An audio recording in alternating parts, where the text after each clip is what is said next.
Deep into the goal square or thereabouts. Big pack. Barat was up. Picked off here. McCluggage. They turn it over. They've got Fletcher wide open. And he makes them pay. Mark is taken here by Gallup. Inside 50 they go. And they let it rip. Rayner. Superb. On to Rayner. Rayner on his non-preferred. From 50 metres out. Cameron marks on the behind line. Runs. Plays on. They lead it by 17. Got it out the back to Bailey. No looker. Rayner strolls through and drills it.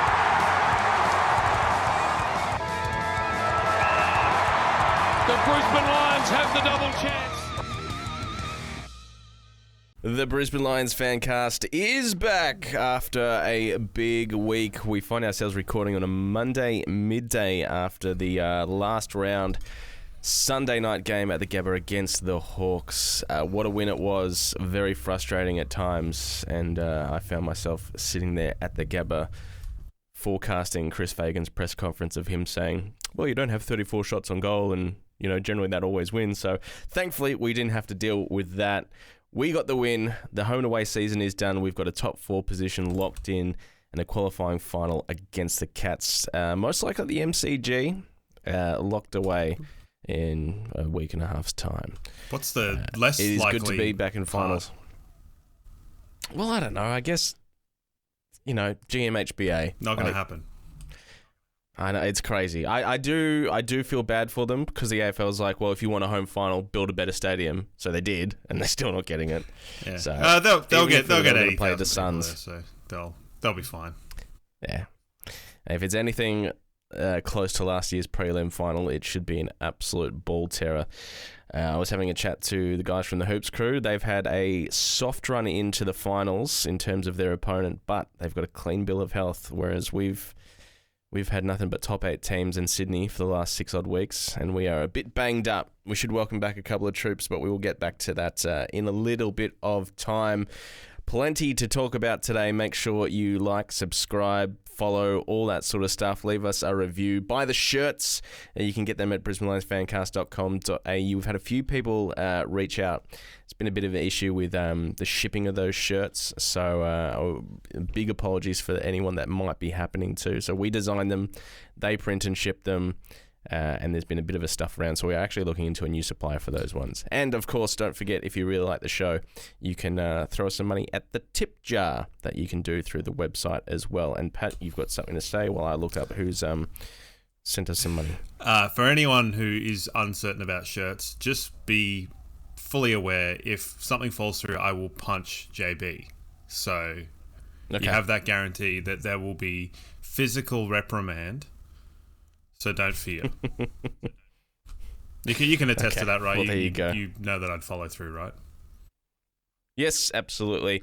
A big shout out to Adam and Chris who sent through some money, that tip jar across the week. So a massive thank you. It is very much appreciated. All right, Pat, top 4, 3rd position locked away in a pretty big home and away season, one that Chris Fagan has called the best ever in his time coaching, and it's hard to disagree with, you know, the injuries we've had, and of course the tough fixture.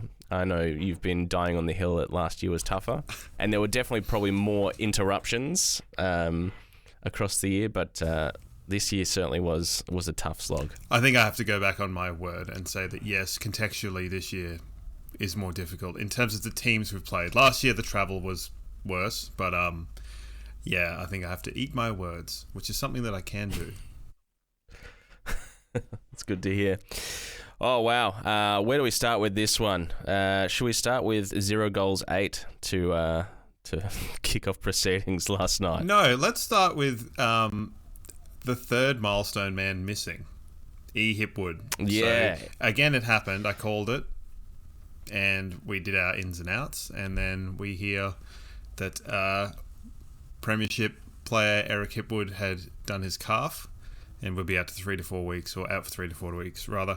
So that was a blow. We got to see a slight new look in the forward line, which I think, I messaged you during the week and said, wouldn't it be a real pisser for everyone if they just put Gardner forward and brought in Dara Joyce, and that would give everybody conniptions. Oh yes, it would. But they went with the horsey, and that was good. Yeah. And it was good news about Jared Berry too. So yeah, I'm glad they didn't rush him for this game. I was very happy for him to have this week off because I thought that position we could cover with a team of people. And I thought Tunstall coming in probably would have played the full game actually, and maybe Bruce might have been sub. Either way, I'm glad Berry got the week off, an extra week to recover from that shoulder, so he gets 2 full. It'll be close to 3 weeks by the time he comes back. Get a little bit of strength in there, strap it up, jab it up, and he'll be ready to go for the game against the Cats as well. So that's something to look forward to. It's an interesting point in the season where, we're playing for rest. It's like every game we win is time we buy for ourselves. So, you're looking at it going, oh, well, I know there was some people, and it might have been tongue-in-cheek, sort of saying, oh, well, if we lose, then we have to play, Fremantle, and it'll be an away trip all the way to the MCG, and we can do it because we've been great on the road. But I think the team probably could do with weeks off more than continuous running at this point in time, at this point in their... how many games straight in the AFL have we played now? Like 47? Yeah, ridiculous. A ridiculous amount. So I think, it's funny the idea of like, guys, you're playing to have a week off, which is essentially what they're doing. They're playing to have a week off. They're playing to have that potential to have another one. How did you find the other results going into this game? Because we might as well start there and then we'll come to our blokes because that's what we do. But going into the game, it was very much the case of, we finish third if we win. Hawthorn finish third if they win, and then it's basically Hawthorn 8th. Us, we would have been what, 7th? Something around there, yeah. There's still, and that Gold Coast loss on Friday, it sort of shakes things up as well because, depending on how much they beat Essendon by, or if they beat Essendon, depending how much they beat Essendon by will determine where they finish as well. This could be one of the great chokes as well for Gold Coast. It could be. It would. It really would be. I mean, it's a bad enough choke for the Dogs as it is. But this Gold Coast one, it could be all time. Absolutely all time. And we don't hate the Gold Coast. I mean, we do kind of. But it's like, I really don't like Damien Hardwick. So I'm a bit torn because I'm like, well, you've got the great choke of Damien Hardwick plus the come on, Gold Coast, just like, do it. Do the thing, please. Yeah. A bit like Fremantle. But there were minimal, there were some good games, but just it's sort of, bit of a weird round, like Collingwood kind of a bit got away with it, but they were probably good value for it against Melbourne. The Bulldogs got absolutely blown apart. Caleb Sarong decided to turn up at quarter time and played a good game. So,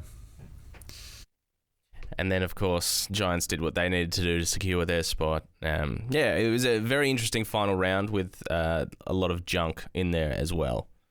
Yeah, but did you watch the Port Gold Coast game? I did, yeah. And because, I'm sort of sitting here cheering for the Gold Coast as well. I've got friends that are big Gold Coast supporters. I think it'll be good for the competition that they finally actually play some finals. I did find myself there watching it as well going like, I me, I don't like Port Adelaide, and Ken Hinkley has rubbed me up the wrong way for a long time, but I've liked Ken Hinkley in the last 10 weeks. He just looks completely free and relieved of all of the bullshit that goes on with the AFL and his constant conjecture about his future and all that sort of stuff. He looks like he's just having fun and enjoying life at the moment, and I like Travis Boak. I think he plays footy in the right way, and I think he's I think he's great. So I wasn't going for them, but I found myself going, if they win, I won't be terribly unhappy because they've still got this game against the Essendon to cement a spot. And they better do better, Gold Coast. So came to us. So the ins and outs, they were pretty much, pretty forecast, Berry came out, Lohman came in, someone else came back in. Can't remember who. Who was it? Gallup and Tunstall came in. That's correct. Tunstall, good to see. The handsome fella he is. I think there's quite a few that would like to see more of him, as it were. Well, I mean, who knows what's going to happen there? I don't know how much game time he got in the end. It's hard to tell, but obviously not much because that's the way we use our sub. I thought, especially in the diet moments, he took a pretty handy intercept mark in the D50. How clenched? Clenched were you when he looked inboard? Oh man. Look, I'm just glad that the mark was taken and everything sort of worked out. But I do like that he can come into the system and we play that system sort of no matter what, which was good. The one thing I probably wasn't happy about in that last quarter was when Starcevic was taking kick-ins and sort of wasn't trying to bite off those kicks. He was taking his sweet time. And I get there's a time and place for that in certain aspects. And then he would end up just bombing it down the line. Whereas, a Fletcher, a Wilmot, a Zorko would try and get the ball moving and, more often than not go up the guts. And I think we probably could have afforded, with the gap we had in that game, to keep pressing for that. But, it's all's well that ends well, I suppose. I think tactically they were looking for the short kick with the run coming through, which happened quite a lot. Because I think it was sort of forecast that we were doing that from the kicker. So when it was Wilmot kicking, then running on, whereas they were kind of introducing a third man and having one kick to the guy, then one run past from the side, which good for them. Carl Amon got a lot of kicks. Quite a lot of them were kickouts. So don't care. Sicily, man, that guy can kick the ball a long way, but he is super annoying. Your mate Blake Hardwick. He was good. The first quarter, I'm sure you've seen this, but Jai Newcomb, the hardest soft man. You decide. Grabs Will Ashcroft around the neck, and Levi goes straight into remonstrate, and Blake Hardwick basically, a la some kind of medieval torture situation, goes like, "I'm going to pin your arms and make you watch as your brother gets." Yeah, just bear hugs him and holds him back. And you can see him there chirping, going like, watch your brother get... It's weird, very weird. The unsociable Hawks, as it were. But by golly, do they go after the young players. Yeah. And how tough is that? Not is the answer.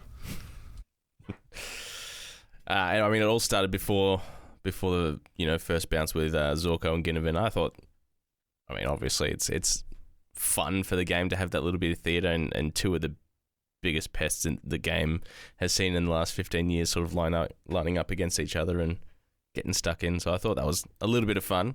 Zorko carrying on a little bit. So we had a rare Channel 7 win, which was the bounce was playing. And on Channel 7 you've got Bruce McAvaney, talking about Zorko's career with Luke Hodge and Kane Corns, which, so what about those two? But to have the Bruce Meister there, it was a good pre-game. So yeah, what was the point of wheeling out Bruce McAvaney? None. Because the game deserved it, I assume. They wanted to try and capture that audience. Unfortunately, when it got to the bounce, as it were, and it was James Brayshaw and BT, I flicked over because I feel like Howie and the racing guy, Matt Hill, were probably a more palatable lot. Although people didn't like Brownie, but Brownie's fine. He's one of us. So for anyone who's here listening that isn't a Lion, which is all of about 0.5 of a person, and you are annoyed by Brownie waffling on, it happens the other way around all the time, actually.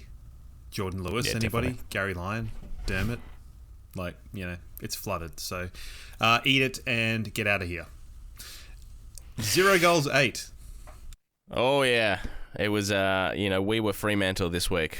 Jeez, and probably the most annoying part of the whole thing, aside from the fact that Hawthorn would just torch us on turnover and get it straight to Marbio Chol and they would kick a goal after we worked so hard, is that we were finally getting decent marks inside 50. Like Day took a couple, Charlie was getting on the end of a few, and that's sort of not really been our strong suit. It was taking marks inside 50, and we were finally getting them and then just finding every which way to butcher the kicks. We were getting absolutely no reward for effort and no reward for doing the right thing. And, you know, Yeah. you're just waiting for someone to, like, selfishly burn 5 guys and, like, bounce it off the ground twice and it to bobble in and go, like, well, that's how you kick a goal. It's like, but that's not how they should be doing it, please. Just, like, do it the correct way, because there are a couple of really, really nice sort of, you know, stringing together of play. We heard your mate Hoyne talk about our pressure early on and how you can tell if we're on or we're off. Now, I thought we were on, but then they were also going from deep 50 to forward 50 quite easily in the first quarter. Yeah. Whether that was that we hadn't sort of figured out our defensive setup behind the ball, or whether... I don't think it was necessarily a laziness thing, but shit. It was foreboding. It reminded me of the Sydney game quite a lot. It's just like we'd get it in our 50, and God, we had our forward half game on nice and early, and I thought that aspect of it was like, yeah, we're on, but then get torched on turnover. If the ball hits the deck, there's 5-6 Hawks there, and they're all there for a short chain of handballs until it blows out. It's like, if you've got 5 or 6 around the ball there, how do they have one out the back? 2 or 3 out the back, yeah, it's crazy. And they did everything they possibly could to avoid Harris Andrews, which, you know, technically good stuff from the Hawks there as well. Sort of evened itself out in the back half where Harris yet again stamped his authority on the game. Getting torched on turnover a little bit, and in a very similar way that the Swans got us, 3 or 4 weeks ago. We did do something a little bit different, and, you know, we've seen these calamitous goal kicking things just sort of... It's not like they're obviously the reason why we've lost games, and it's infectious, but it almost derails the whole game, and it kind of stops us from being able to kick like clutch, important goals for whatever reason. But it seemed like we sort of just turned the page and went, well, we'll just keep going. But far out, we didn't really help ourselves, and we kept kicking awfully, but it didn't really affect how we played, which I think is a very good thing, because that doesn't often happen. We don't turn it around like that. No. Make sense of that rambling. Look, like I said at the start of the show, I'm just glad it all worked out, and we weren't sitting here going, oh my God, another game we've pissed away with so many entries inside 50, so many shots on goal, and another one that we're sitting here going, oh God, we really should have pinched that one. So glad we did. Very similar to the Bulldogs, 10 more scoring shots, won by 10 points. So mark that one in the books, forget about it, and attack a final season.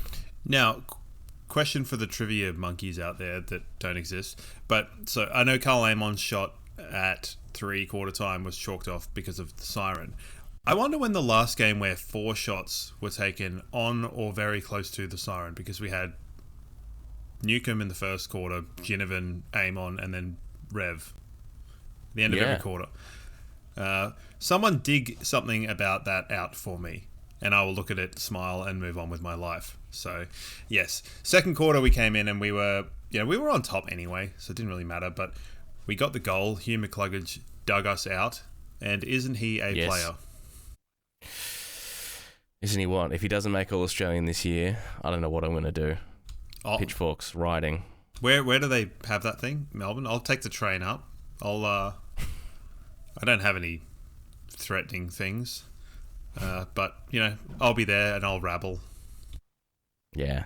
And he was absolutely immense, and I'm sure he's going to feature in my vote, spoiler alert, and I'm sure he'll feature in yours as well when we get to them in a few minutes' time. But no, he was amazing. I thought Darcy Gardner across the night was actually really good as well. I don't think he lost a contest that he was directly involved in.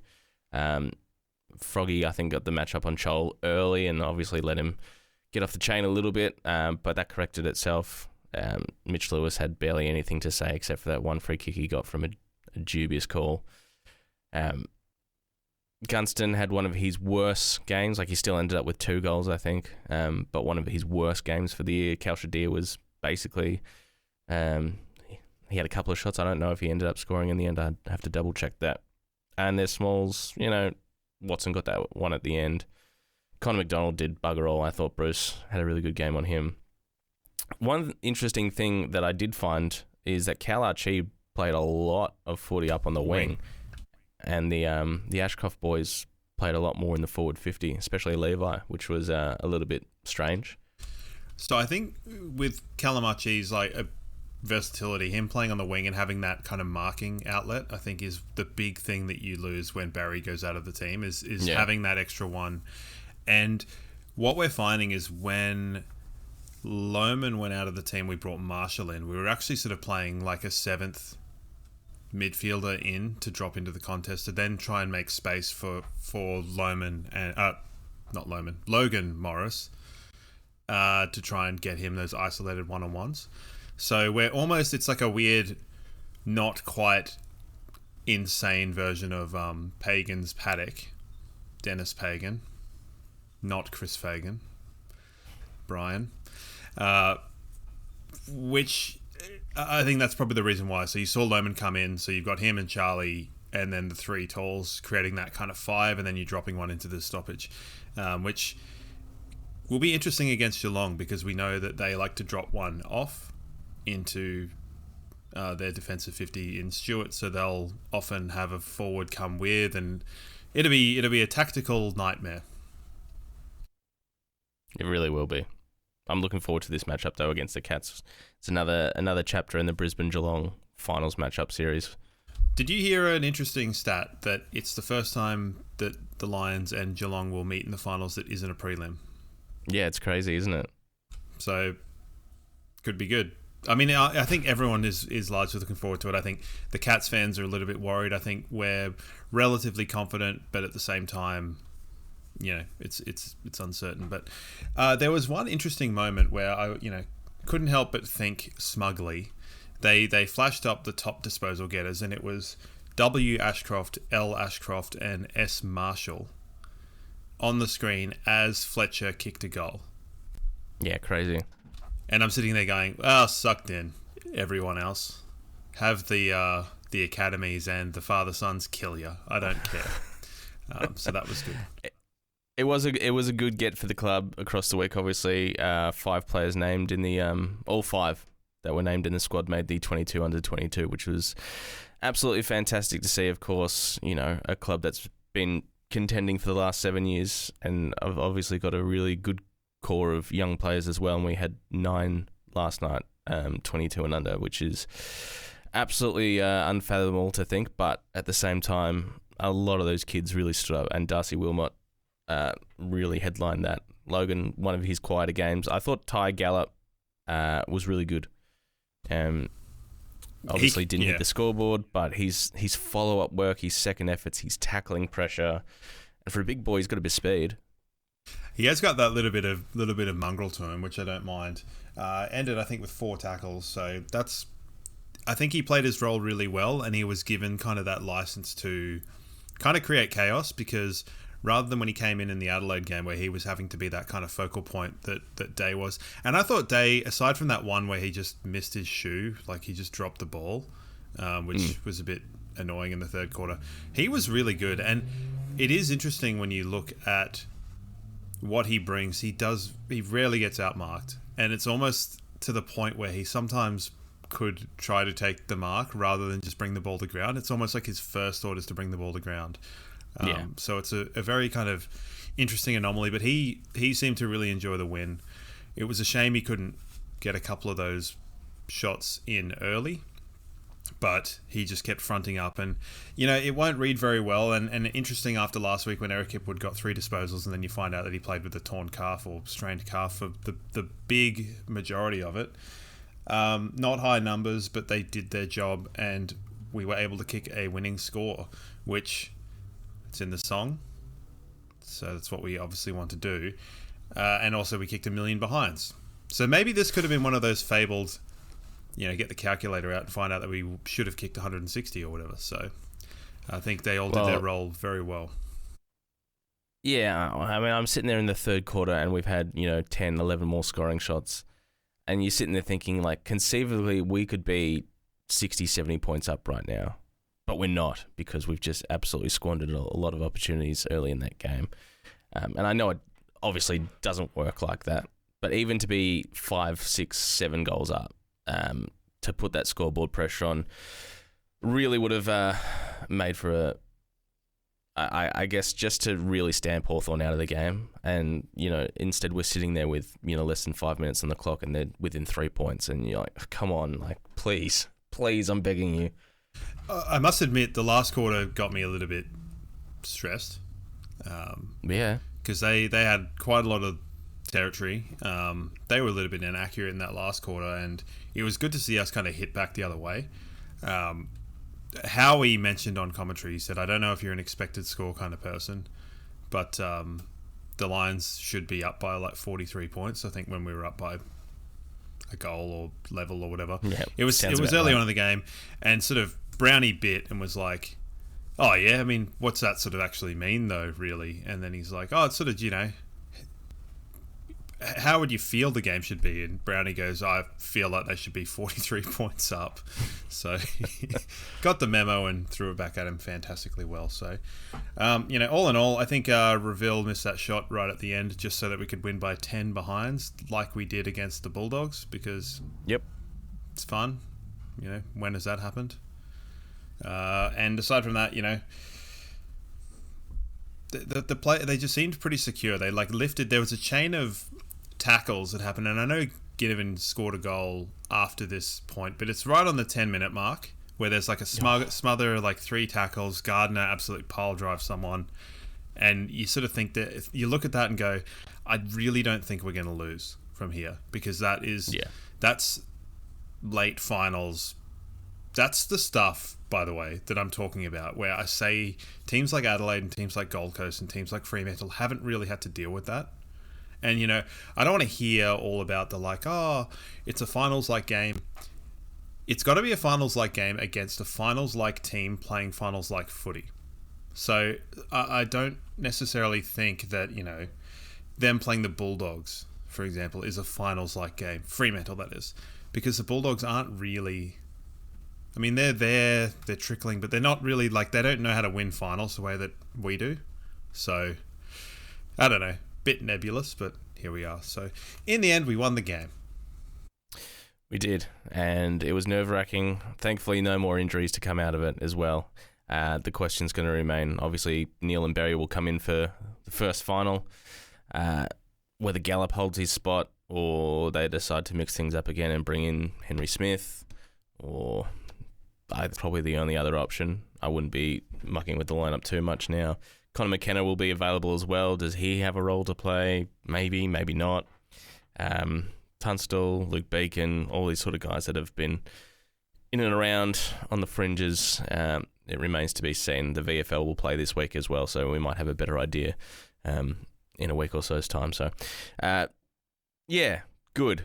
I thought Darcy fought really good again as well against Lloyd Meek. Obviously, Lloyd Meek's been a problem in the past, and Fort just is there. His hands are good. His relationship with the midfield is good. He's very consistent in what you know to expect from him, and it's allowing us to play consistent football. So, whilst he probably doesn't have kind of the ceiling of Big O, he's got kind of that middle point, which is probably easier for a midfield group to then work around. So, I think we've both been in agreement for a while that he'll rock out the remainder of the season, which is a bit of a shame, but you never know what can happen. I mean, yeah, that's it. Bloody Darcy Fort might do a leg in a prelim, and then, reversal of last year. Oscar McInerney. The tree? Is the tree made of actual wood? It is not. Oh. I'm just saying, reverse situation, Oscar comes in for the grand final and he's the hero. Hopefully not something we have to deal with. No more injuries, please. No more injuries, please. Should we get into our top 3? We can try, because I didn't write them down. I mentally wrote them down and then forgot all about them. So you go first and I'll try and pick up the pieces. Okay, 3, obviously the milestone men, Zorko and Charlie Cameron. Good to get a bit of country roads going at the Gabba. And the Gabba crowd as a whole, I think the attention, the context of it being an important game, the atmosphere was much better this week. A lot of Hawthorn fans in the crowd as well, I think, sort of helped. There was definitely a bit of competition in that respect. Were there any drunken melees on the sideline? Not that I saw. I don't think we talked about that, but like horrible, but also objectively really funny. 2, I like the Ashcroft boys getting in a bit of a scrap. You know, the one you mentioned before as well, and then later on with Ginnivan, and then Levi just coming in and just throwing Ginnivan down and walking away. And 3rd is Ty Gallup, and just his second efforts, his follow-up work, his pressure, his tackling. I thought that was really, really good. Like, really good signs. Like, we sit here and, you know, you and I and others, we're Hipwood defenders. Yes, would we like him to be able to do more, do everything, you know, hit the scoreboard and be kicking 2-3 goals a game every week? Of course. But I don't think he's the basket case that a lot of people do. But to have Gallup come in and bring something a little bit different, not necessarily everything that Hipwood did, he didn't, you know, work his way up the ground and take some relieving marks and then things like that. But I thought his ball use was pretty good when he did get it. He made the right decisions. I thought it was a really good game for him, and I hope he holds his spot. I think absolutely he'll hold his spot. There's no reason, and I think to have 2 less mobile guys in Day and Smith playing together would be not what you want. Yeah.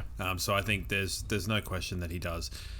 What I will say about Gallup is, like, if he can build, I don't know what his tank is or his potential for his running capacity is, but if he can put together a really good preseason, and let's say Eric has another interrupted one, there's no reason why our forward line at the beginning of next year couldn't be Morris, Gallup, and Oscar Allen. So yeah. Hipwood's got some work to do, which is good. I think that is good because, you know, although kind of the hyperbole is that Hipwood is useless, he hasn't really had a great deal of competition for spot in his time at the club because we haven't had anything close to the caliber we've got in terms of key forward stocks. So this could be good for him. It could bring out the best in Eric, and it could also help Gallup to build and be a better player as well because he knows the elements of his game that can benefit a team by looking at what Eric does. So that's good. My top 3, number 1, the bullshit chants ringing out at the Gabba. Loved it. Very throwback, very 1999. Loved it. Now, the other ones, these are going to be a little bit weird. That passage of play, now, if you want to go and find it, it's bang on the 10-minute, just before it ticks into the 9s of the last quarter, where there's a Darcy Wilmot tackle, there's a smother, there's a ball break, they're out the back in droves. There's a smother, a big tackle. Love that. We know I love tackles. And I think I'm going to just say Hugh McCluggage in a general sense because I think the way that he goes about the game and his temperament it's the actual kind of barometer for where the game's at, where if he is pissed off or if he is up and about or if he is celebrating, you know that it's a big deal because he doesn't just do it. It's like the everyman's reaction. He's not overreacting to a situation. He's often calming down. He's often bringing up. And when he kicks those important goals, I know that he'll get votes for both of us and he'll probably make an All-Australian. But can you imagine if it was a big Melbourne club? It was Cripps. Oh, crazy. If it was fucking... Who's another person? I don't know. Anyone else that was... Yeah. Whatever, yeah. And they were getting kind of the consistency in game and the attacking threat that he gets. And he's starting to get plaudits now. But it is about 5 years too late. Yeah. It's like they've slept on him forever. So Hugh McCluggage, the real barometer. And then a sneaky little shout out to Pat McAfee being at the game. Now, I know he was a Dirty Pies fan back in the COVID days. But it was good to see him in the Lions gear. And that barrel from 50, he absolutely flushed. And I'm not sure how many takes it took to get that one shot, but I would wager not many because he did buy a Sharon and get one shipped over to the States. I think he's a pretty genuine guy. I don't know him too much from his NFL stuff. I know he sometimes commentates maybe on the wrestling, which I don't watch much of, but I mean everyone watches the Royal Rumble. Let's be serious. All right, well, you did touch on it there in your top 3 and our chat about Ty Gallup. Oscar Allen has officially told West Coast he's out and he'll be looking to join us. It looks like a 5 or a 6 year deal. That's obviously huge news for the club. Interesting that, well, I don't know that he's necessarily named Brisbane. I think he's just told West Coast he's going to exercise his free agent rights, because I do remember when Dunkley was coming, it's like, oh, it's between us and Port Adelaide, and then it didn't make sense that he didn't mention anyone, but it's because we were still in the finals race, and as soon as we got knocked out, I was like, hey, I want to go to Brisbane. So it is a bit strange that this one's come out a little bit earlier. I think everyone's just, connecting the dots that Brisbane is probably the club. I mean, it's been sort of more or less confirmed, like 85% confirmed for the last few months that he's going to be coming here. So it is basically official now. So that's exciting stuff. Yeah, it will make us a better team next year. And given what we've done this year, it's impressive. And I think I find it amazing that you have all this talk about equalisation when you've got a club like us that have worked super hard to get into a place where we are, and then it's all of a sudden it's like, what free agency? He's going here. It's like, hey, where were you guys when Tom Lynch went to Richmond? Yeah, nowhere, absolutely nowhere. When the team that had won the premiership, nah, not having it. 3 father-sons in the last 20 years. And we've had, 2 academy players? Something like that, yeah. I mean, actual tangible academy. I know Harris and Eric were kind of academy players. I think Jack Payne might have been in the academy, potentially, as well. But also, he was picked 700. So it's like, I don't think that... there were very few instances where... I know Connor Ballenden was one where he was an academy that we bid on, and it was like no one cared about him. Yeah, I think the academy's the angst is sort of more directed to Gold Coast because they've had so many in the last couple of years, and I think the father sons is obviously us because same thing. We've had some pretty good ones come in the last couple of years, but as you said, no one would have given a shit if we had got those father sons in 2014. They would have been like, oh no, yeah. And I know this might be entirely wrong, but if we were in an absolute basket case as a club, there's no guarantee that those father sons come to your club. Murphy decided not to. Yeah, like I think if we had been at the bottom of the table, the Ashcrofts are the kind of guys that want to win and need to win. Yeah. And I don't know 100% if one or both of them would come to the club if we were absolutely calamitous. And I don't think anyone would bat an eyelid in the AFL. They would just be like, oh, well, you should have been better. It's like, what?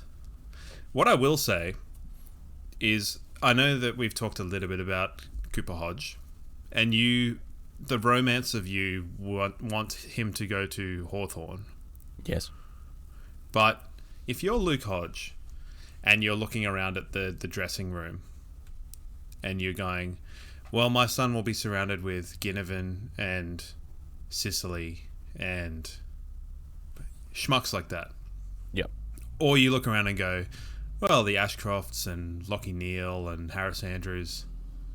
As a parent, I think it's a very easy decision to where you would want. Yeah, but you're thinking like you and not Luke Hodge. Because Luke Hodge was a big part of creating that unsociable Hawks culture. True. With Sammy Mitchell. I'm also not a parent, so yeah. But look, you know where I stand on this, and I hope he does play for Hawthorn. If he comes to us, obviously, like that's great. I won't feel bloody all that fantastic about it. And I think, in all the whinging and all that stuff going on about academies and stuff, I do think that clubs like us probably need to pay a fairer price for that sort of stuff. But we're working within the rules, so whatever. Well, you're not going to pay overs if you don't have to. That's insane. Exactly. And I think people fail to look at our other draft picks. We've had that's a very, who was the only one that didn't really work? Eli Smith. Basically, yeah. And I think you could argue even Dev Rob to a degree. Well, he would have worked in any other bloody club, basically. Well, he would have, But it's that kind of element of if you look at the ones that have had the least amount of impact in terms of, higher draft picks. And I think we've gotten a lot from some of the low down rats in the draft. Noah Answorth and etc. So, good job, draft kings. Yeah, big time. I think the way we've done the draft, and of course the trades and free agents we've got in. It's a perfect mix that's got us to where we are at the moment. And I hope Dom Ambrosio and Steve Knoll, I hope they don't get poached anywhere else, because they are absolutely integral to where we are at the moment as well. All right, let's get into some votes for the game last night. Thanks to hoponbrewerytours.com.au. Father's Day coming up. Make sure you book your dad a tour, or of course you can get gift vouchers online as well. hoponbrewerytours.com.au. 3 votes, Hugh McCluggage for me, 2 votes to Darcy Wilmot, and 1 vote to Josh Dunkley, who's very unlucky to only be getting 1. I think his goal kicking means that he can only... Yeah. I don't think I've seen a guy kick as like It's a just random not his thing. copper in the park. Yeah. The thing is that he doesn't even miss in the same way every time. It's rolling a dice. And it's like, all right, you need that big 6 to make this one go through the sticks, when it should be like a 2+, as it were.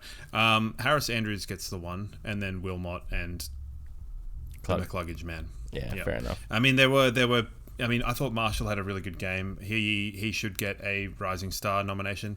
Now, did you see what I posted? The article about Josh Dacos. Oh, yeah. So we talked about it a little bit last week, about that kind of distasteful article about Levi Ashcroft and the Rising Star. I believe by the same guy that did the kind of like Harris Andrews and the All-Australian. Yeah. Now, I think those 2 articles, despite as I described it as we aren't necessarily the squeaky wheel, but there is merit to those 2 articles, I think. I've had a lot to say about Harris Andrews' lack of recognition. But, now, I don't know if anyone else saw it. The AFL on the AFL app released an article saying, all Australian selectors must not forget about Josh Dacos. Not Collingwood Eddie Maguire 20 on their own social platform. The AFL website.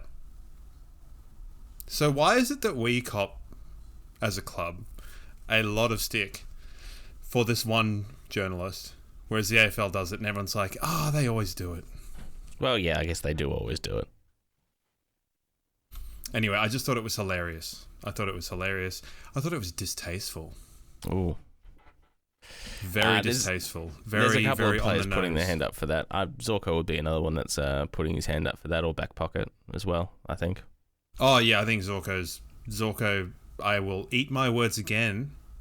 He should be an All-Australian. And I think... Now, I wrote this in the questions, which is a question I wrote to us. Yeah, should I saw leave it that for question time, or should I... Yeah, no, leave it for question time. It'll be a bit of fun. He's obviously signed a deal as well. So he's going to go around again next year and probably break the Brisbane Lions games record, which is, bloody exciting stuff for him. Apparently, Froggy, it's sort of up to him whether he wants to go around, which is a bit strange. I can't fathom a reason why he wouldn't. It's not like Tom Duday's there knocking down the door going, get me in, coach. So I don't see why he couldn't go around for another year. That's a bit of a strange one. Unless he's being classic Ryan Lester and be like, well, okay, if it means me not signing a deal right away means more money for Cal Archie or Brandon Starcevich or something like that, I don't know. I don't know what's going on in his head, but no reason why he shouldn't play again.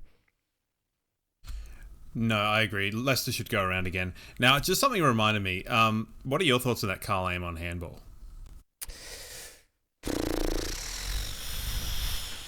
Stiff. Now, I'll caveat with this. We see plenty miss kicks going out of bounds and being called. I think he was insufficient stiff, intent. but it's hard to feel bad for them because we just could not buy a holding the ball free kick last night either. Like the amount of times we had them plumb and just they kicked. I think they kicked 3 or 4 goals from non-free kick calls or free kicks. So I have no sympathy for them. I thought for a game with relatively low free kick count, man, the umpires made themselves known. Yeah. There were ones where I think Lloyd Meek went the stiff arm, or someone went the stiff arm, got caught, dropped the ball, and then it bumbled out and went to someone, and it's like, okay. So, I mean, to me, I thought, you're handballing it to a guy 2 meters away on your dominant side, and you missed. Sorry. Yeah. Look, Who knows? The idea, like, he would have handballed it to a teammate and they would have gone out of bounds anyway. I think that would have been like the desired outcome. And then we get a forward 50 stoppage, and then who knows what happens after that anyway. So, yeah. If it was given against the Lions, I would not have cared. Because I would have been like, come on, Zorko, what the hell are you doing? Yeah, I probably would. I mean, I guess it's the inconsistencies. The Harris Andrews one, you could argue it's the same thing, handballing. Yeah, he handballed it about 35 metres, and also it kind of just dribbled over the line. I mean, it's just doing it better. Yeah, it's a tough one. But whatever, there's been plenty of discourse about the umpires. And there will be forever and a day, so hopefully Greg Swan can do something to fix all that situation up. As I said, no VFL this week. They have got a final coming up next week. I haven't even had the chance to look at who they're playing or where or when or all that sort of stuff. So, but they ended up just finishing in the 6, which means they get to play finals, and there's a couple of wildcard games and all that sort of stuff. The girls, though, they had their second game and absolutely bollocksed Fremantle, which was bloody good on a surface that was absolutely atrocious. I don't know if you got to see any of this game, but broke our highest score record with 104, and really should have broken the highest AFLW score record as well if it wasn't for Sophie Conway sticking her bloody hand out trying to steal a mark, which was going through from a goal from Charlotte Mullins anyway. So that was a little bit annoying, but they were the quite opposite to the men, insanely accurate. 17 goals, 3 or something they finished on. If you're going to do it the way that Logan Morris did it to Ashcroft the other week. Make it count. You're going to stick the arm out. So that was one of the 3 behinds. Yep. So they kicked, 702. Yeah, that's crazy. Well, I feel like they should hang out more. Definitely. Take some kicking tips. New girl, Nisa Dooley, she had a great debut game. Another girl over from Ireland kicked a couple of goals. I said this on our Twitter page that the taller girls, Talia Hickey and Tay Smith, their follow-up work, their groundwork has improved a lot this year. And then the fitness levels, like some of the girls are noticeably fitter. Like Brie Conan's ground coverage is absolutely insane. She's getting the ball down back, up forward, helping out in the midfield. She's absolutely doing it all. And then, Sophie Conway, Jade Ellinger really stepping up on pretty big 24s as well. Jade Ellinger off that half back now, which she sort of found herself in halfway through the last season. Really good to see the girls go at it again, and 12-week season. Hopefully they can find themselves up there again. Yeah, hopefully. I mean, they rely quite heavily on their talent, whereas I think hopefully there's a little bit more sort of defensive structure that kind of goes on, because that's what ultimately undid them against North Melbourne in the grand final, where it was very much a talent v structure, or that's at least the way that I perceived it. So yeah, I mean, North are going to be up there again. They're off to a flying start, as you can imagine. Yeah, very, very well coached, which is not to, cast any aspersions at Craig Starcevich, because he's done a great job. But I think it's like he kind of operates on that empowering way of coaching. So that and fitness, I think they know, because there's only 16 on the ground, that fitness is going to play a massive part, especially when, I guess, skill execution isn't necessarily going to be the biggest factor. So fitness is going to play a huge part, and I think they've really, really stepped that up this year. Yeah, well, I mean, it kind of goes with what you're saying with the follow-up work, but how else would you expect a former runner to coach? Yeah, fair enough. Fair enough. All right, so VFL is something to look forward to next week as well. Let's get into some questions for Chris Communications, chriscoms.co. If you've got a podcast of your own, if you need any marketing for your business, Abby and the team, absolutely fantastic. They can do it all, and they're giving you free Brisbane Lions Fancast stickers. You can get those at our website, brisbanelionsfancast.com.au. So let's go to the Discord here, which a lot of the questions have come through, and you can kick this one off. Me? Yeah, because you had a question in there. No, you've got to ask the question to yourself from me. That's how it works. Okay. In the Discord, question from Patrick. If Darcy Wilmot was playing for a Big Vic team, would he be a lock for All-Australian? So now you what do you think about that one? It's a good question, don't you think? Would he be a lock? No, but I certainly think he would be in more of the discussion. All right, fence sitter. I think, I mean, like I said last week, I love that Gary Lyon has taken notice and how much he loves Darcy Wilmot, and I hope more start to take notice. So yeah, and obviously when the spotlight's going to be on him a lot more come the final series, when there's only a few games each week, I think hopefully he'll get a few more. And God, he was good on the weekend. I feel like his personality and his on-field persona are like diametrically opposed. He's so calm and smooth, and then you get him off the field and he's like an abrasive like monkey. It's good. It's that kind of alter ego thing. But to me, this seems like it's his. It's the kind of season he has now that he'll be an All-Australian next year, but it'll be like a combination of the 2 years, if that makes sense. Yeah, that makes sense. All right, Sean, do you reckon we saw enough from Gallup? Which one of the young guns breaking through will we see most of in finals? Yeah, I think we saw enough from him that he holds his spot. I think if Eric Hipwood was out with a 1 week, 2 week injury, I think it would be pretty easy. Hipwood just come straight back in for Gallup, but because he's out for until a semi or a prelim at least, I think Gallup will hold his spot. Yeah, I think Hipwood will come back in for the last 2 games of the season. Yeah. But I think Gallup's done a lot. I think Marshall's done a lot. I think Marshall will be unlucky to miss when Neil comes back, because I think that to me is a pretty easy swap to be made structure-wise, because you just sort of you float them around. Because who have we got that would prospectively come in or out? I don't necessarily know about that. You look at the list on Sunday night, and the easy in inverted commas there, Tunstall, Bruce, Marshall.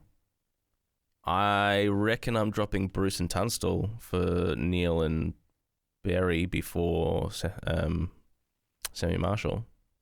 And you would go Marshall on to the sub? Probably. Yeah, I mean, I think that's that or Bruce, I think. Yeah. And it just depends on whether you want it to be more of an impact thing. And we've seen a bit more longevity out of Bruce in these games. Yeah. So it's a genuine decision that has to be made, hey? So. Yeah, it'll be one of those. And as we say, thankfully, we're not the ones that have to make this decision. All right, let's keep going in the questions here. There was a question, I can't remember who it was from, but it was a generic question of who is the best player in the league? I think that this might be a rare Jay Clark win. Oh, maybe they were talking about his top players garbage in the Herald Sun. And it might have been either like Montagna. I think like I caught about 5 minutes of first crack before I realised I had better things to do with my life. Between Lee and Kingy sort of saying, hey, maybe you need to weight the importance of the games when you talk about like how good people are in terms of statistically whatevers, which is an extraordinarily difficult thing. But I think McCluggage's big game lifting, like, he's kicked multiple goals in grand finals. Or, goals in grand finals. He's stood up in grand finals. He's stood up in finals. He's stood up in important games. Like, as far as big game players go, he's right up there. And he's inside and outside work, and he's tackling. Like, his defensive game has come a long way as well. And that's the last 2 years especially, like, outstanding. But even then, you can go back to, like, the Melbourne 22 game or, even some of the stuff against Richmond back in the day where he played big games and we won. They're there. Other players that are big on the bigs. It's the ones that come to mind in terms of not quite there, but kind of overhyped. Guys like Ed Richards. Like, where does he go in the big games? The Bulldogs were comparatively quite awful against quality opponents. We all love the Bont, but it's like they don't win big games. He was good in the 21 grand final. Yeah, they it was lost. huge. But but it just seems like he can only drag them so far. Nick Dacos, for all of his annoyance, is quite a decent big game player, I think. Any other ideas for you? Probably hasn't had the chance to prove it on the big stage yet, but I think Jordan Dawson, he can go forward. He can take pack marks. He's good overhead. He's a fantastic midfielder. He's one of the best kicks in the AFL. And if you need him, he can go behind the ball as well. I think Jordan Dawson's all-around game is pretty elite, but I'm an unabashed Jordan Dawson fan. I'm genuinely excited to see what he can do for his team in finals. Good call. I think the Brownlow race, I know the Brownlow and the coaches and stuff like that, they're all compromised to various degrees. But I think I'm hoping that there's a bit more. You got Dawson, you've got Rao and Anderson, the Gold Coast guys, yeah, up there. Like, they've had really good home and away seasons, so I don't think it'll be kind of the runaway, Nick Dacos show that I think some people are probably expecting. Plus, you've got some decent stuff coming out of the West as well. Sarong, I'm sure, will be up there. Yeah, he won't have too many to pinch votes from him, I suppose, especially while Hayden Young's been missing for a good portion of the year. I think Lachie Neale, this bad boy. That's something to watch in the future, actually, when we're discussing, best players in the league. I think Hayden Young's got the potential to be, a top 5 player. Yeah, he just needs to not mess around with this kind of off-season recovery and things like that. I don't know if you remember the pre-season where he's like, I haven't had a great pre-season, but I'll be able to give it a crack. And it was like, nah, have some endless injuries, buddy. Yeah, and I think probably just like the best players, and you see it from Lachie Neale and Hugh McCluggage, they're never sort of happy with what they've achieved, and they're always looking to add different layers to their game. And I think Hugh McCluggage is a big one for that. As we've said, fantastic outside player and ball user, but then the last 2 months he's tackling, as I said, and then his inside work and just the way he can manipulate himself and his body to get in the best position, and just his footy IQ and nous is gone to a next level. And we saw Lachie Neale, who 2-time Brownlow winner, he was always known for his clean hands, his ground ball work, but then there was that year, 2 years ago or whatever, he's like, hey, his kicking's come along such a way as well, and then he's just adding that, and then it's like next level to that. It's like, okay, well, now my kicking's, I've worked on that, I want to add scoreboard pressure and be a goal kicking mid and all that sort of stuff. So and that's sort of what I was say the expression. I don't know, actually. He wants to add more. Yeah. I don't know that he wants add more arrows to his quiver. It's just that's the sort of traits you're looking for, and I guess in the best players out there. Whereas a lot of players are just sort of happy to be like Clayton Oliver and Petrarca are probably as good as they'll ever be. Cripps is probably as good as he's been a fantastic player for such a long time, but I think hasn't necessarily, and maybe this is just an ignorant thing coming from a non-Carlton supporter, it doesn't appear that he's added much more to his game over the years. He's just been blessed with being a big-bodied mid, and that's got him through where he needs to go. Like, he's pretty handy overhead, and he can move forward. But yeah. Yeah, I mean, we know what I think about Josh Dunkley. Yes.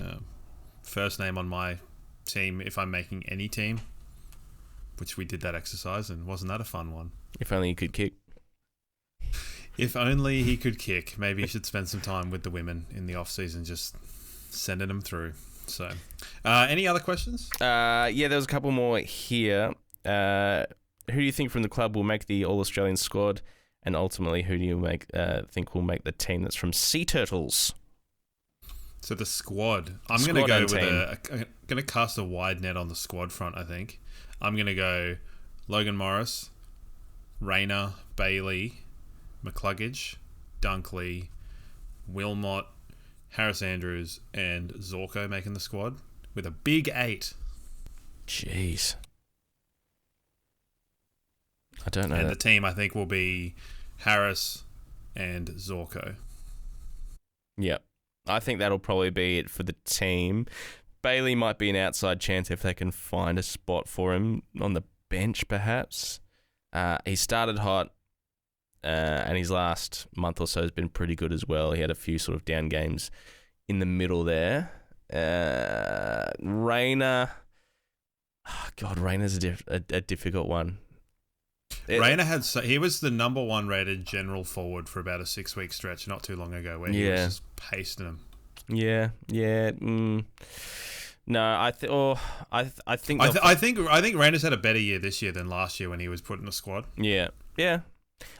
One thing about Cammy Rayner this year as opposed to last year, and it's been said, is that even if he has a quiet start, it's not like, oh, okay, Cam Rayner's having a quiet day today. It's like, okay, Cam Rayner's had a quiet start, but we know he can come out in the second half and absolutely tear it apart, and he did that again last night. And his ranking points, even though he only touched the ball once or twice in the first quarter, his ranking points were well up there towards the end of the game. So he was absolutely fantastic. I think Zorko, Andrews, and I think they have to find room for McCluggage this year. They have to. If they don't, it's going to be like, what the fuck are they doing? And seriously, it'll be I know like... it's exceptionally hard because, there's a lot of great midfielders, but they have to. Yeah. I mean, given there has to be an element of like, that guy got robbed by Jack McRae as a winger. And then as soon as Josh Dacos played on the wing, they're like, oh, we have to have bona fide wingers so we can put them on the same line and have Nick Dacos be a centre, which he's never been. Yeah. So I assume that was just for the family vibes, as the kids say. But yeah, they got to find room for McCluggage. And I think Logan Morris should be put in the squad based on the volume of goals he's got at such a young age. Like, I think it's as impressive as any other forward this year. Quite frankly. Yeah, maybe. I don't know. Like, I'm sort of happy that he made the 22 under 22 team, but you think of the forwards that have had good years. Obviously, Jeremy Cameron, Gunston, Phil Thorpe. Like, how many tall forwards can you actually have in the squad? Yeah, I suppose it's more looking at the age and going like, look at what this is for what it is. Yeah. I suppose you could counter-wise look at what Gunston did. I completely agree with your logic there. I just don't know that the All-Australian selection squad will have that same thought process, unfortunately. Probably not, but he would be in my All-Australian list. One more from Guavocado. Just a general one. Which opposition teams do you guys hate the most? It's Hawthorn for him. I'm a simple man. I have basically 2 tiers. One is teams I hate. One is apathy. And the teams in apathy are like Fremantle, GWS, and basically it, I think. The rest I hate. I see. Sure. Right, well, there you go. Do I hate some more than others? Yes, but it depends on who we're playing this week. Well, Geelong.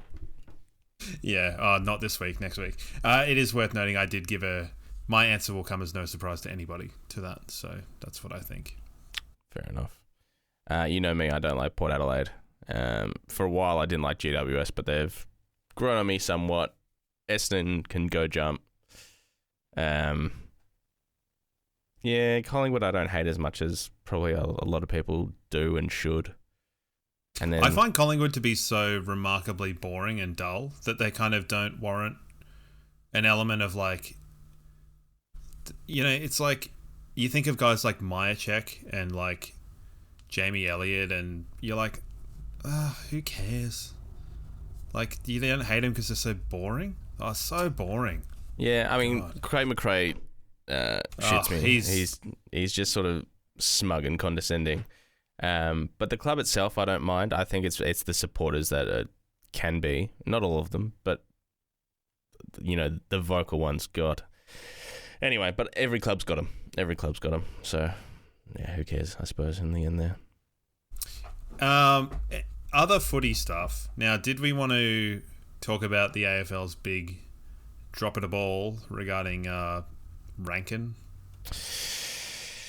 Yeah, do we want to say anything more than that it should have been 5 weeks? And then obviously, like, yes, you set the precedent. You made a big song and dance about it last year. Jeremy Finlayson got 3. Will Power got 5. And every time you said, that's it, guys. Like, this is it. Like, if you do it, it's not getting any better. Graham got 4, but he self-reported. Lance Collard got 6. Riak Andrew got 5. So that's the precedent. Like, if you're going to say, hey, we're taking this seriously, zero tolerance, all that sort of stuff, and then drag it out for best part of a week, only to go, okay, I guess you can have 4. Now, obviously, no one knows what's going on with the compelling medical submissions or any of that sort of gear, but I don't know. If you're going to make a stand, make a fucking stand.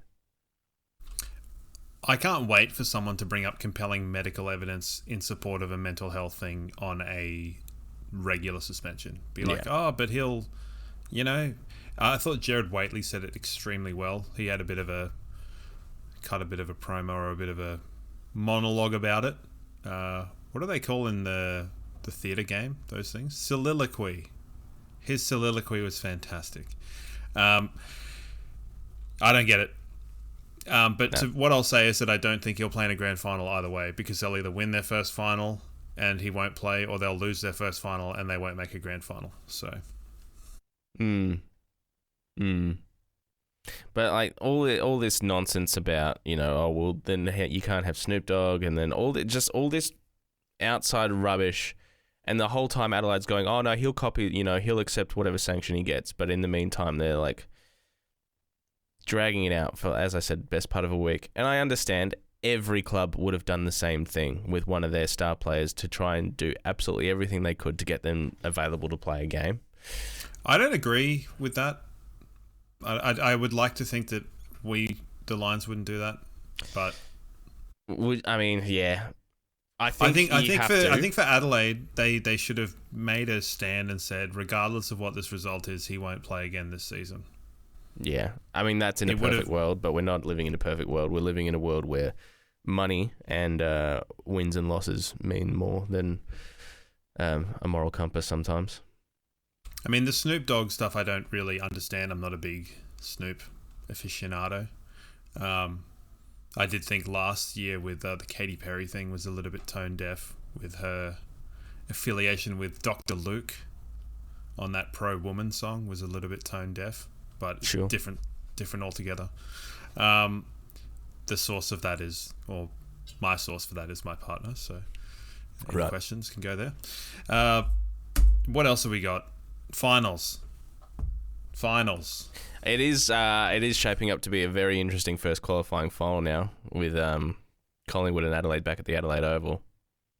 I've got to admit, I did do a ladder predictor, and I have been probably about 3 weeks ago. I'm not normally a fan of it, but I think that Gold Coast's fumble is kind of to the betterment of the idea of Gold Coast and Adelaide getting a free hit playing a final against one another for finals experience. Worst case scenario. I can see I think Collingwood will make the grand final. Really? Yes, I think they'll beat Adelaide. That doesn't mean I think they'll win a grand final. Yeah, it's a tough one.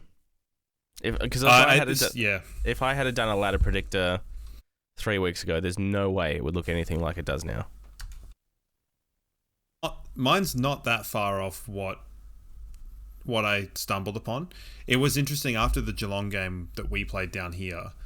I said I worked the day after and gave a lot of stick to a lot of Geelongians, and said, well, it doesn't matter. You'll finish second, we'll finish third.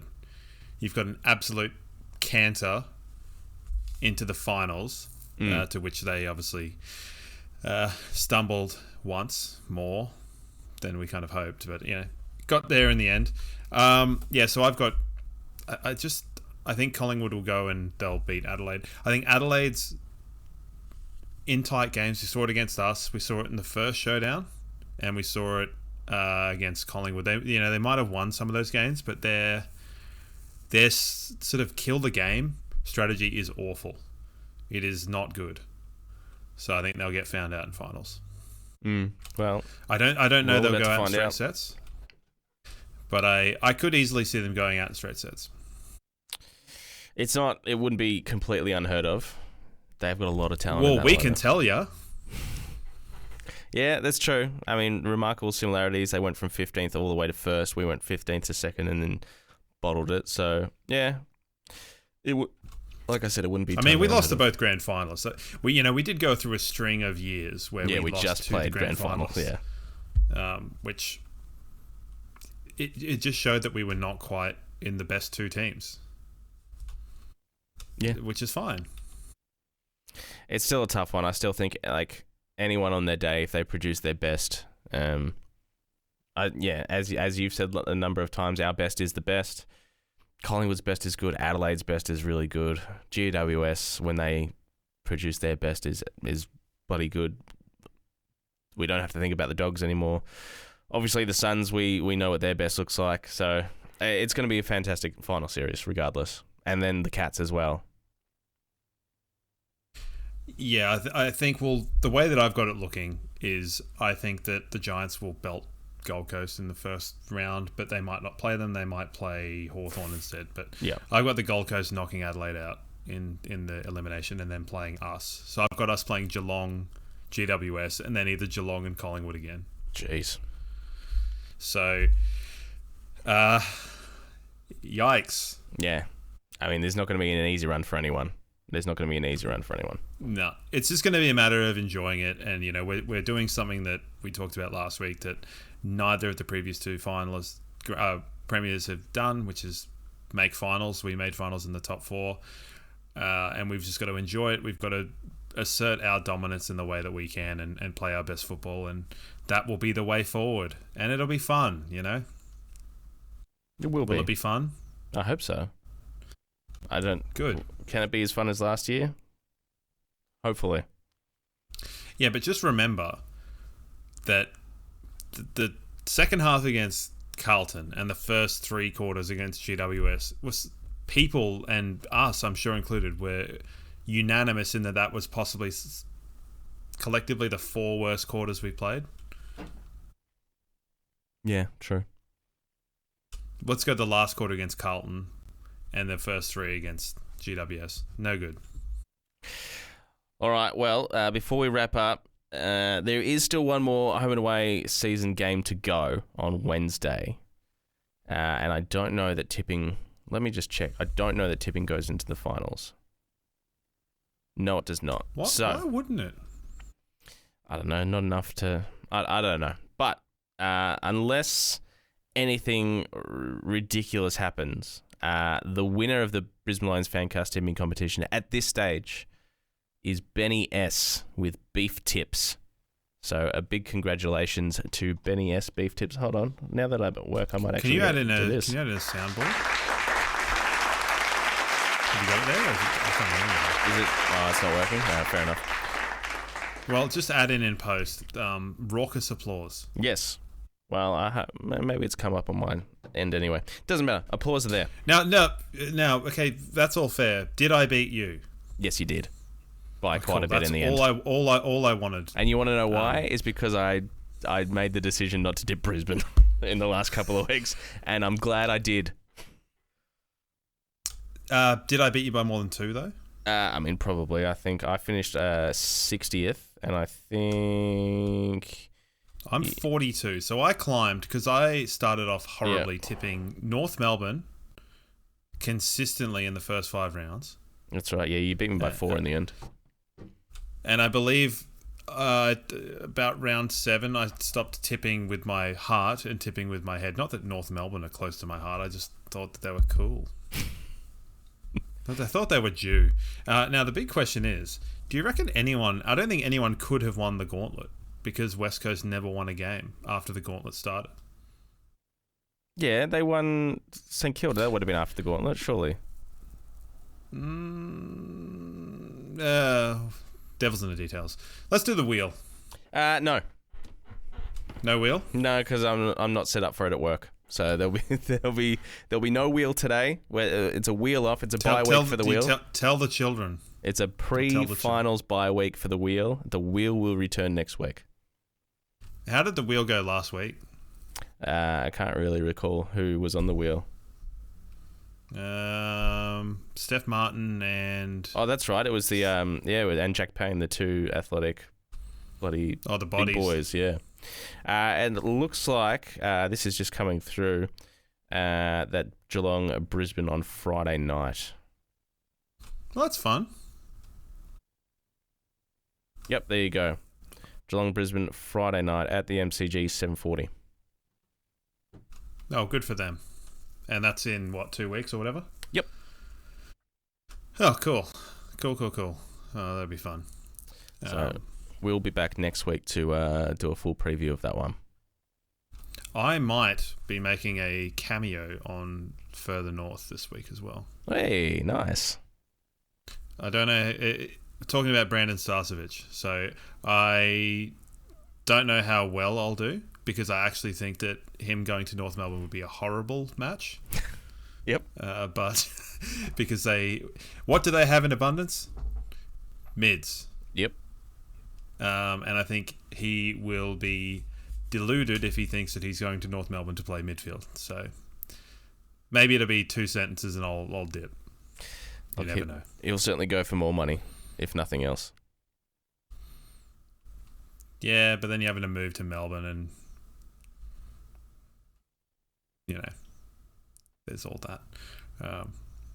It's my birthday tomorrow. Hey! Everyone wish Patrick a happy birthday. Jump in the Discord, jump on our socials. And Beef Tips, if you're listening, get in touch. Shoot us like a screenshot of your tipping account at any of our socials or blfancast@gmail.com. And we'll organise a prize for you. Sounds good. I don't know what the prize is. We'll come up with something. We will. A signed Sharon that's 10 years old. Ooh, actually, that's not a bad one. I think I've got a signed Alex Withard and Sharon somewhere. Yeah, but it needs to be signed by us. Who gives a shit about Alex Witherden? I'll sign my old Sharon that I got in 2000 and... No. When did I get it? 2018, maybe? Right. I'll sign it, send it to you. You can send it to this cobber. All right. He may not get in touch. It has that's on offer. It's well used. All right. Well, with that, we'll see you next week. Another final series is on the horizon. How good?